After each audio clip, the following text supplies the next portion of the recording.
So here we are again. Mark and I are doing the Fullerton Loop today. I don't think we're going to do the entire thing, maybe most of it. To be honest, I'm not even sure what the entire loop entails. I'm just happy to be riding on dirt and happy to be out of the house.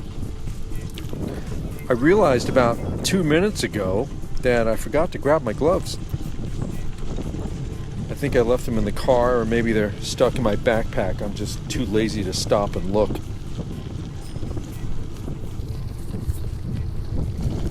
Lots of people on this trail today, so it's going to be a little tricky to pick up any speed, so I don't want to be an asshole. I used to ride this trail a lot when I lived down here between 96 and 2007, before I bought my house in Irvine. I loved riding down here. It was never this crowded, though. Parts of this trail, at least the part that will take us to Laguna Lake, is just on the other side of Sunny Hills. Parts here were heavily ridden by horses. So they used to have this thick bark-like stuff on the path, and it was kind of hard to ride through. I have not seen any horses today, but I'm pretty sure we will. Maybe it's the weekend, a lot of people are out, I don't know. Maybe we won't see horses. So let's talk about Mark. This is the first time he's been on a mountain bike since the early 2000s. He would do the loop with some friends of his, and apparently he got stuck in the area near Fullerton Golf Course on the other side of Brea Dam, which is super rocky and technical. I know the spot where this happened, and it's not that easy to navigate. I guess he lost his momentum, and his bike just fell over with him on it. He was clipped in at the time, and his bike landed on his ankle and snapped it. He ended up, I think, with pins in it. And he swore he'd never ride mountain bikes again, so he sold it and bought his road bike. So for him to be out here and agreeing to do this with me today, it's really huge. He's doing great so far. And I know the kind of PTSD that brings, believe me. Now, I've had my fair share of mishaps clipped in on a bike, even on mountain bikes. When I would ride here, it was always on cheap bikes. I would never spend real money on mountain bikes. I always bought the same cheap Target bike. I rode the shit out of it till it broke, then I'd buy another one. Until I finally spent a few $100s on an entry-level Trek with front fork suspension. I had no idea what real mountain biking was, really.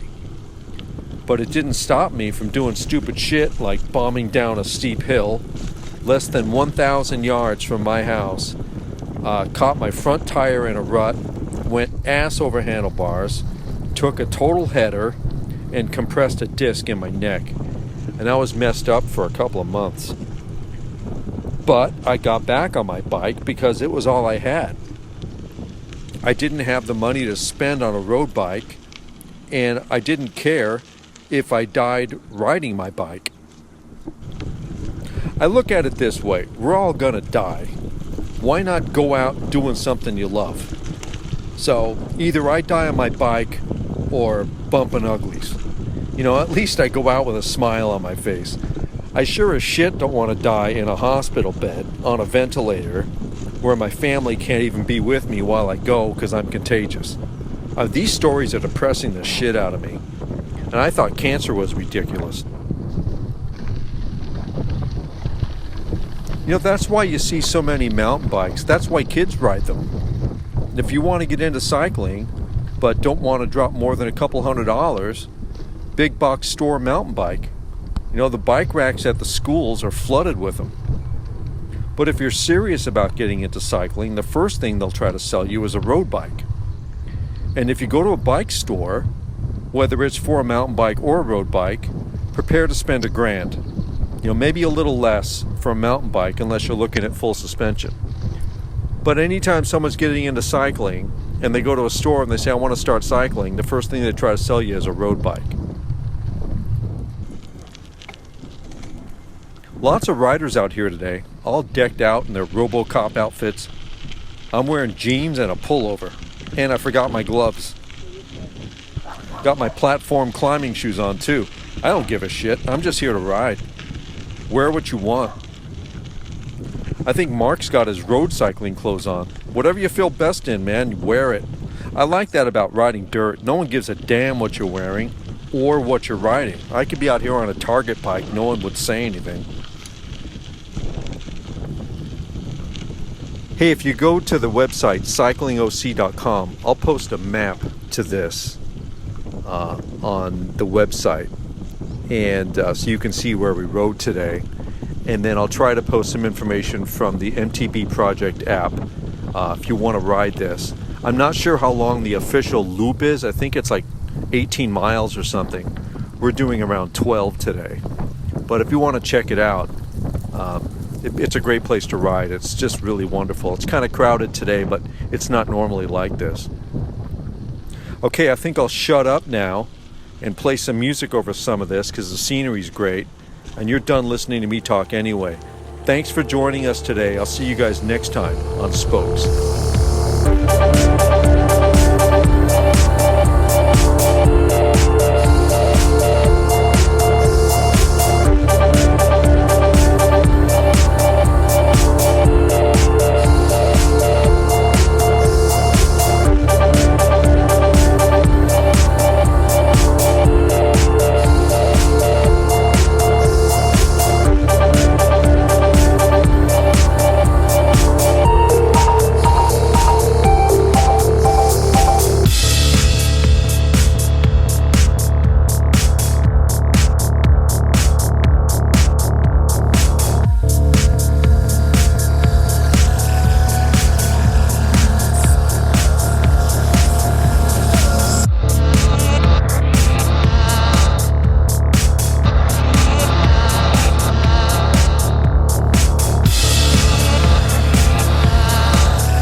Thank you.